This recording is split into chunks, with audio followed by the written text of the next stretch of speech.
Koffucha. And kombucha are two healthy probiotic drinks that you can use to replace soda with. Here I am using the sugar in the V8 splash to be able to use as a source for the SCOBY to feed on in the kombucha. And there I am finishing bottling it.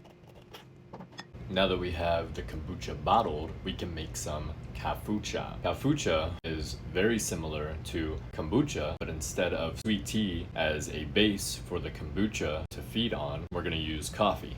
Okay, so it'd be like a sweet black coffee instead of sweet tea for the bacteria and yeast to feed on. So we're gonna fill this up with some black coffee. We're gonna wait for it to cool down. We're gonna add some sugar to it and mix it up. After the sugar coffee mixture is cool, because it has to be around room temperature, we're gonna add some kombucha to it and we're gonna add a SCOBY. This is a SCOBY, okay?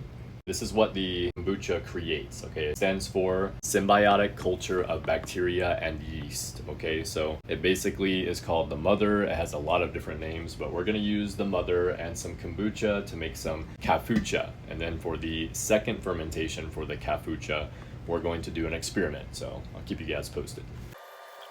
Right, so it looks like it's going to take about at least another pot, maybe a little bit more, but we're definitely going to have this full, so that way we can get a full batch of Koffucha whenever we make it. This is my second time making it, so I know that it works. This is definitely something that you can try at home if you like to drink healthy, if you like probiotic drinks. Way cheaper to make it than it is to buy it, so definitely would recommend kombucha or Koffucha. Close enough. So now we're adding in 1.5 cups of pure cane sugar. 1.5 cups. So we may have to take out some of the coffee to make sure we save room for the kombucha that has to go in. This is the kombucha. And we have to save room for the SCOBY. Alright, took some coffee out. Here's the kombucha.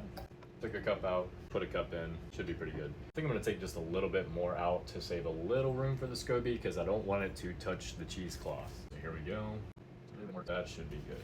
So here we have the SCOBY, or the mother, symbiotic culture of bacteria and yeast. Putting that in.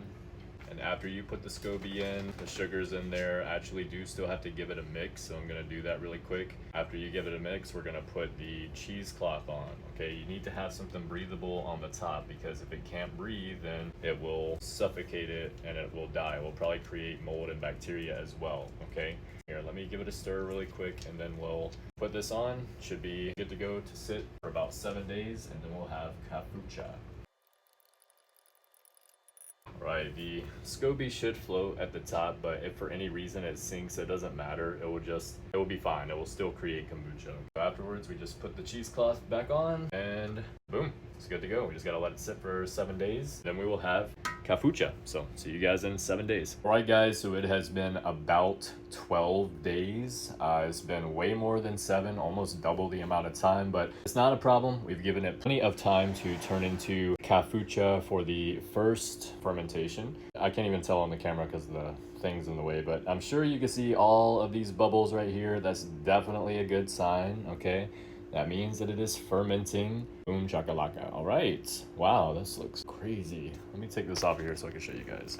So this is what we have. Of course, the SCOBY looks crazy as usual. So we're gonna take the SCOBY off of here. We're gonna take that out. We're gonna get the bottles ready. And then I'm gonna show you guys what we're going to do the second fermentation with. I have these bottles that look like they would be good for a type of coffee drink. So let me show you really quick. All right, so I got these bad boys. It does say sugar-free in here, so I am going to, of course, add some actual sugar as well, but this is gonna be hopefully more for like a flavoring. We also have the classic hazelnut, so we have caramel there, obviously, and then classic hazelnut. So I'm gonna put a little of these in each of the bottles. I'm gonna try to get 6. I'm gonna do 3 of each. We're gonna see how it turns out.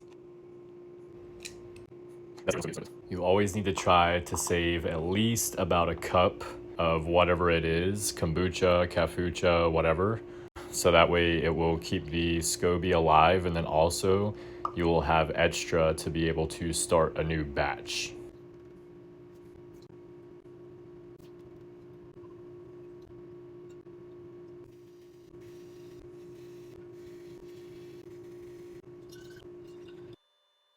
So I recorded this video on June 16th, 2025, and today is November 3rd, 2025. I actually haven't tried any of the Koffucha yet. It's still in the same bottles that it has been in. There is a chance that it has turned alcoholic by this point, but I am gonna open it and try it and see how it tastes. I'm just gonna give myself a little tiny taste and see if it tastes alcoholic or not, and we're gonna go from there. There's a good chance, since it hasn't had any more sugar to feed on, that it's not, but there's a possibility. So let's check it out.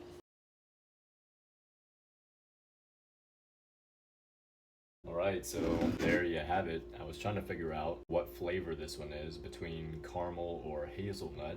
From the smell, I can't really tell. It kind of smells like caramel. I think this is one of the caramel ones, but we're gonna try it and see.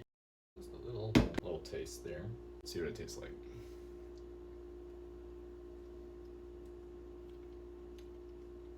Oh wow, that's definitely caramel. Tastes like a cream soda. That tastes amazing. Doesn't taste alcoholic at all, thank God. So that's how you make